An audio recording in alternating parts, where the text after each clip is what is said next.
Are they going to pick him up still? Just play a little bit. Definitely? Okay. Yeah, good lines like that. So we're starting with The Wall. The Wall. Yeah. Alrighty. Cool. Okay, 3, 2, 1, and...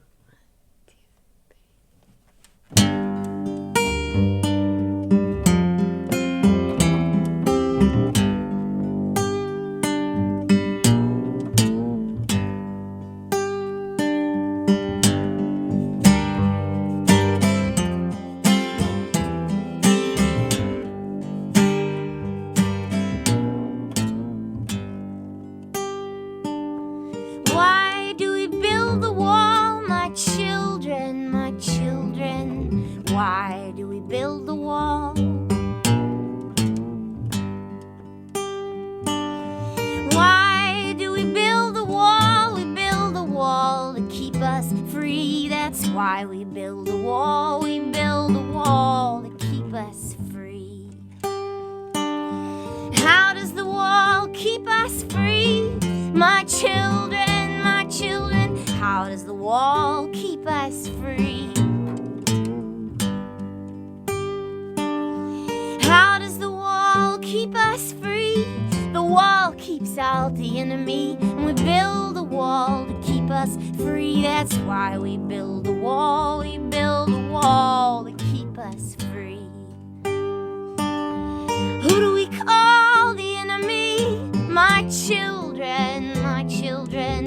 Who do we call the enemy? Who do we call the enemy? The enemy is poverty. The wall keeps out the enemy. We build a wall to keep us free. That's why we build a wall. We build a wall to keep us free. Because we have and they have not, my children, my children. Because they want what we have got. Because we have and they have not, because they want what we have got. The enemy is poverty, and the wall keeps out the enemy. And we build a wall to keep us free. That's why we build the wall. We build a wall to keep us free.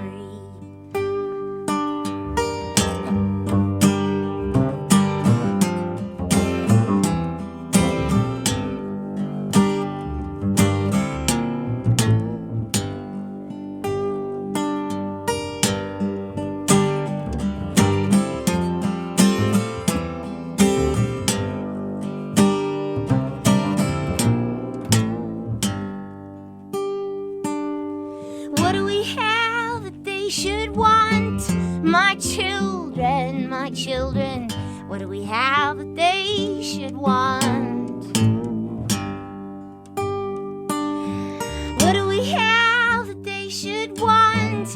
We have a wall to work upon. We have work and they have none, and our work is never done. My children, my children. And the war is never won. The enemy is poverty.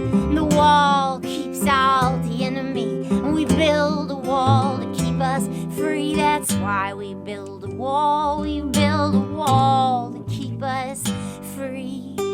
We build a wall to keep us free. That's Anais Mitchell live with us in the studio today. And Anais and Rob, I've already forgotten your last name. I'm sorry. Rob Morse. Rob Morse. Rob Morse is with us as well. And you can step right up to that mic when you're talking, Anais, too. It's Hey, can you hear me now? yes, I can hear you now. Great. Anais is touring through the area, and but more importantly, she's got this great project going on.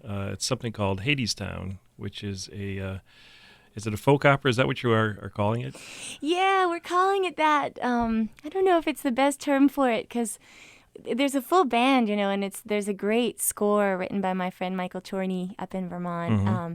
And we got drums and bass and trombone and cello and viola and prepared guitar. So it's not like banjo music, but some of the themes of the show are kind of have a folk folk resonance.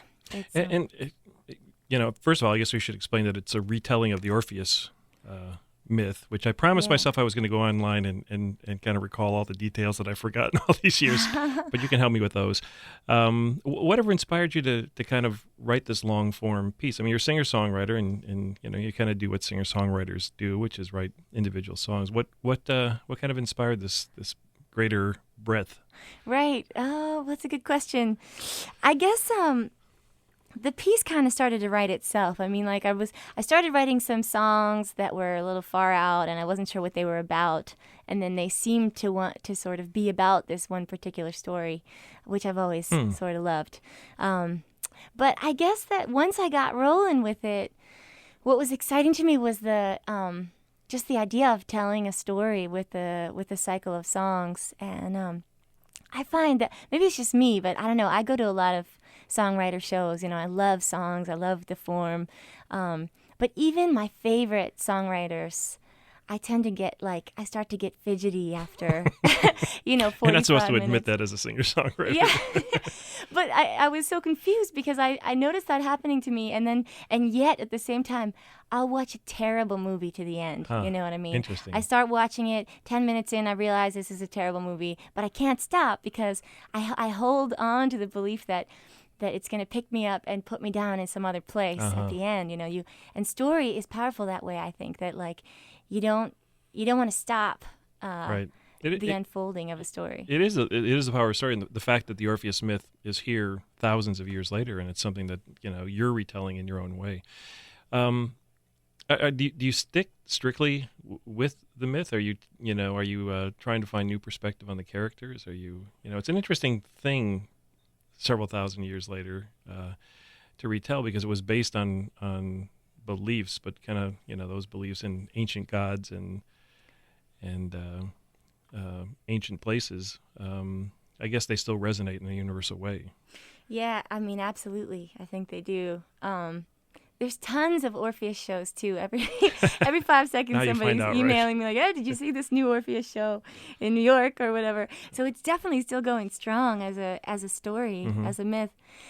And I think that for me, the aspect of the myth that really grabbed me and spoke to me personally is this idea of the underworld. Should we recap the myth for our listeners in case they haven't? Sure. Okay, so Orpheus is this great musician. He plays the lyre. He's the son of a muse. And his wife on their wedding day gets bitten by a snake and dies and goes to the underworld. And he's so distraught that he follows her down. He goes down to the underworld and makes an appeal to get her back, to win her back. By playing these really sad songs, and he almost makes it. He moves the security apparatus of the underworld, and they let him in. And then I think Persephone, the wife of Hades, hears his song and is moved by it, and tells her husband Hades, and then Hades finally agrees to listen to him, and then says he can have his wife back if he can walk out of the underworld with her following behind him. And not turn around to make sure that she's following, kind of like a Lot's wife story. Because then, of course, he becomes besieged by doubt, and he turns around and loses her forever. And but I think that the part of the myth that inspired me most is just this idea that the underworld is a place where the rules are the rules. You can't get a dead person back. Once they're gone. And Orpheus has this crazy optimism, that he feels like if he could just write something beautiful enough, if he could just sing something beautiful enough, maybe he could move somebody, maybe he could get through to somebody. And he does. Right. And as artists, I think it's sort of a familiar feeling. You feel like we live in a world in which a lot of times we're made to feel like we're just numbers, and it doesn't matter who you are and what you have to say. It's like the rules are the rules, and there's no breaking through that kind of the faceless world of,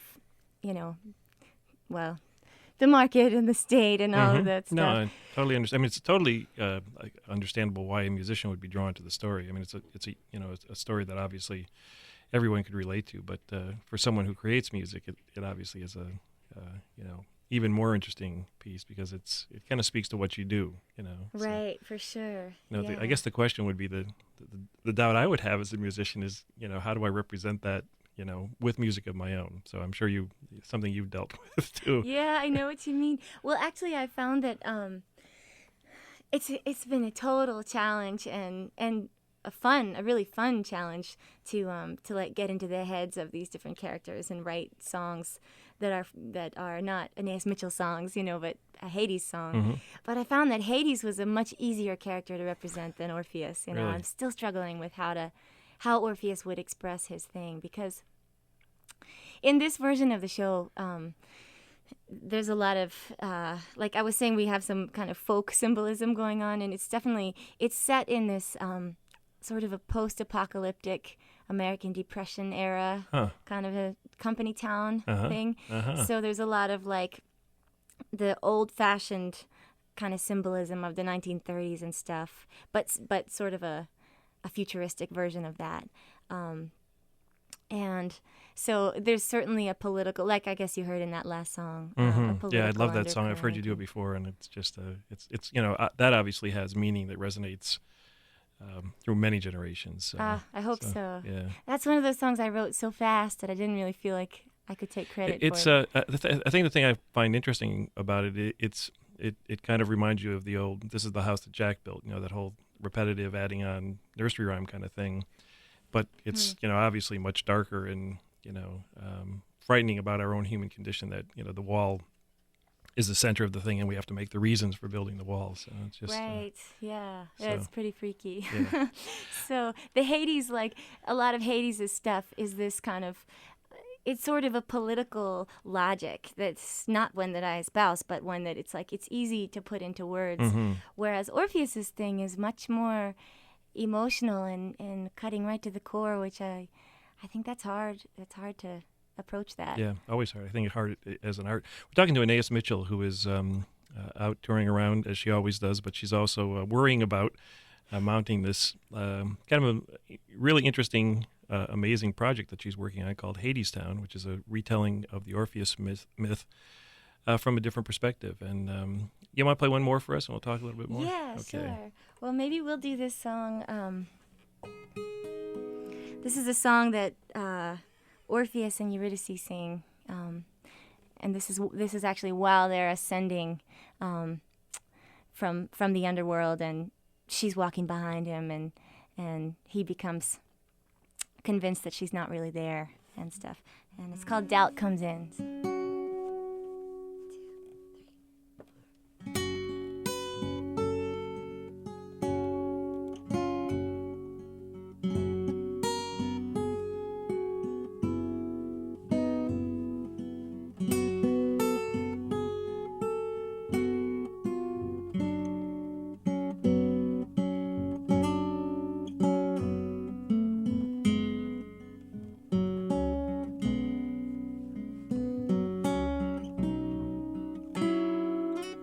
Doubt comes in and strips the paint.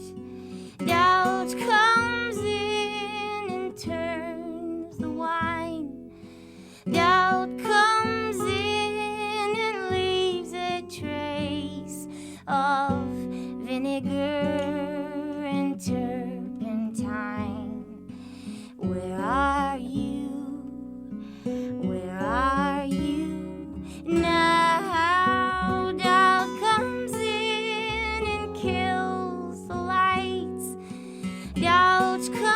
in and chills the air.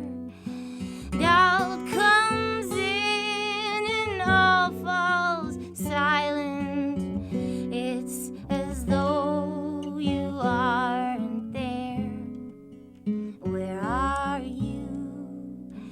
Where are you now, Orpheus? You're shivering. Cold or fear, just keep singing. The coldest night of the coldest year comes right before the spring.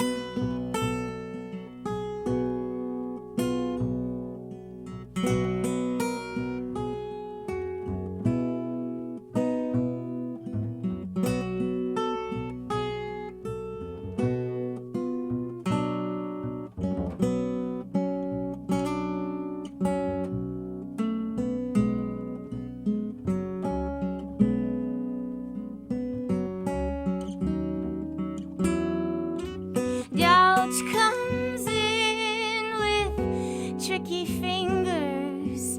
Doubt comes in with fickle tongues.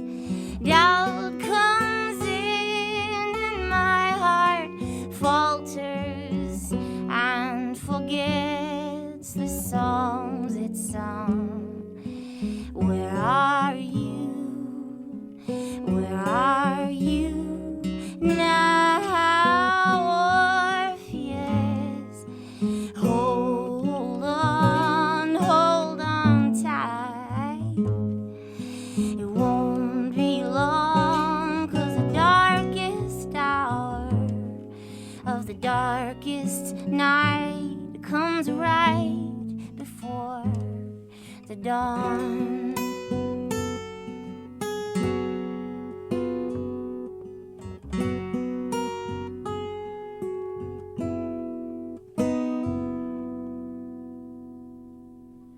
Anais Mitchell.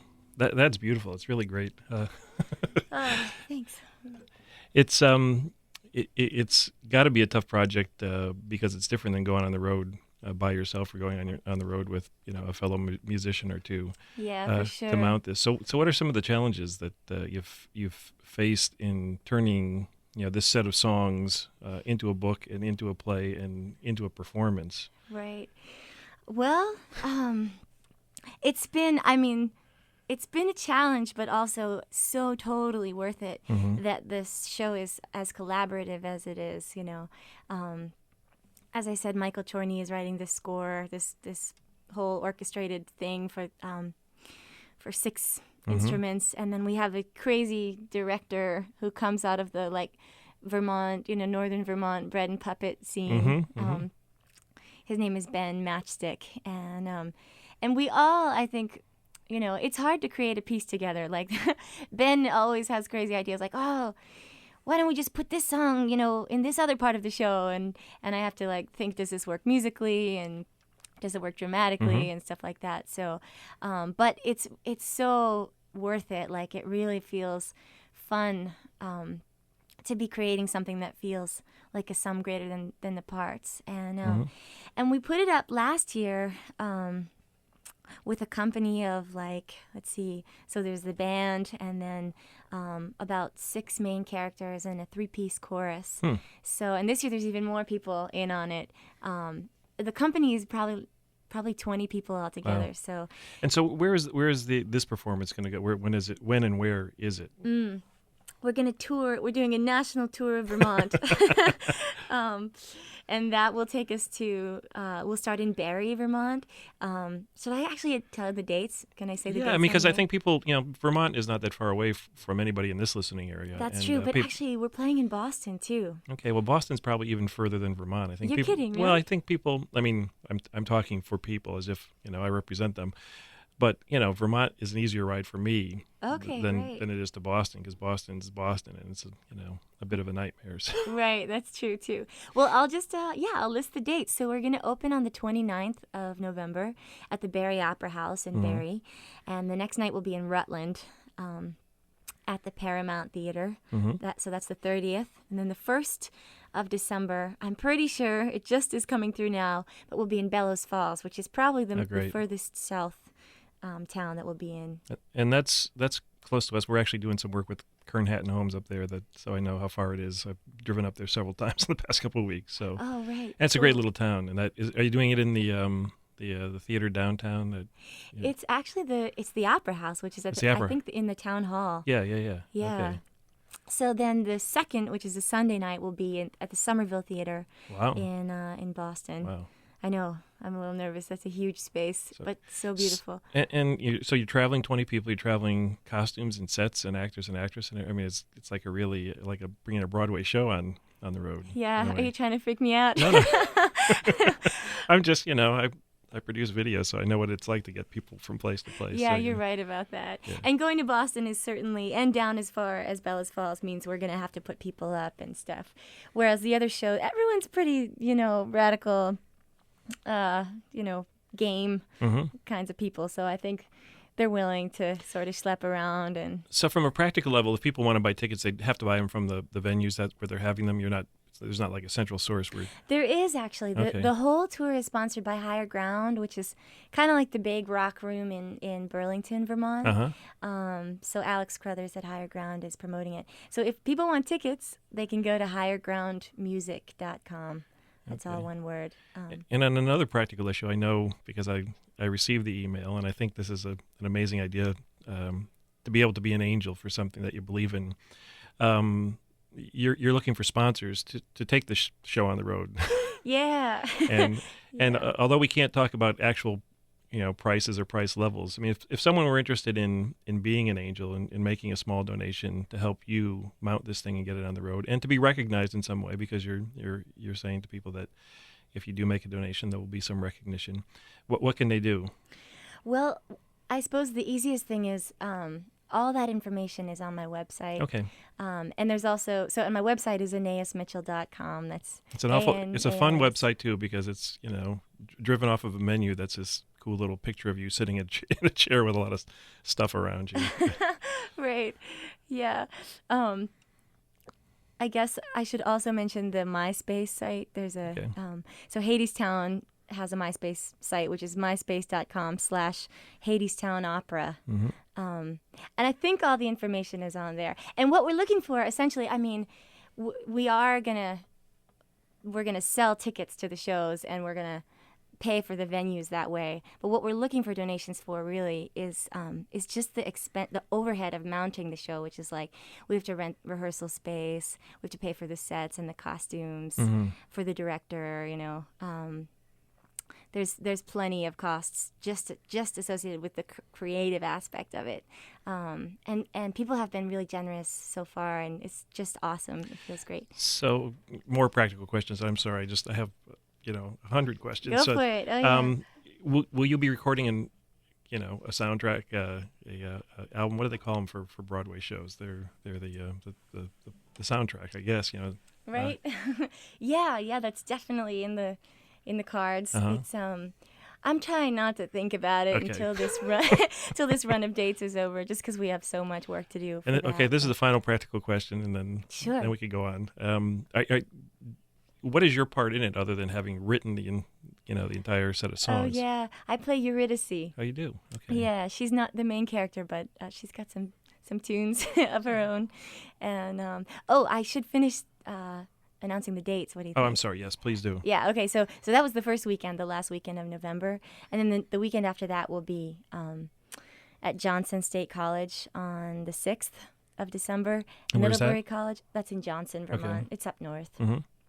Middlebury College on the 7th, and then 2 shows on Saturday and Sunday in South Burlington at the Higher Ground. Okay, so. That's very cool.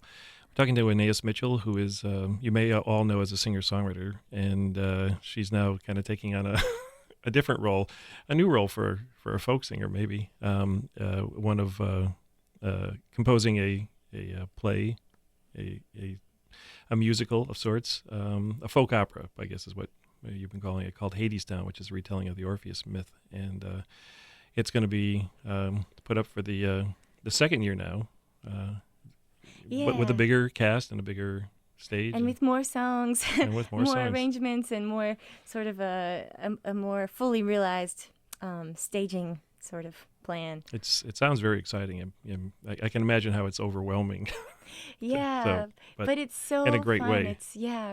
It's great for me, like you're saying, because I do often travel alone, and the writing is kind of a solitary, Lonesome Valley type of activity, and to just get to be part of a creative community like the one we got going is really exciting.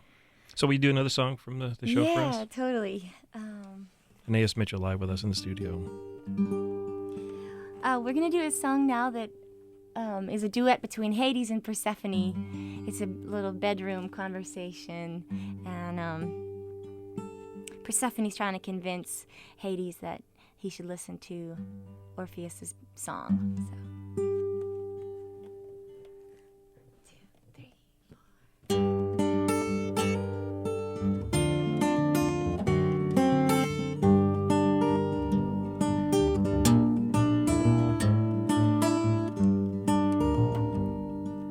Hades, my husband,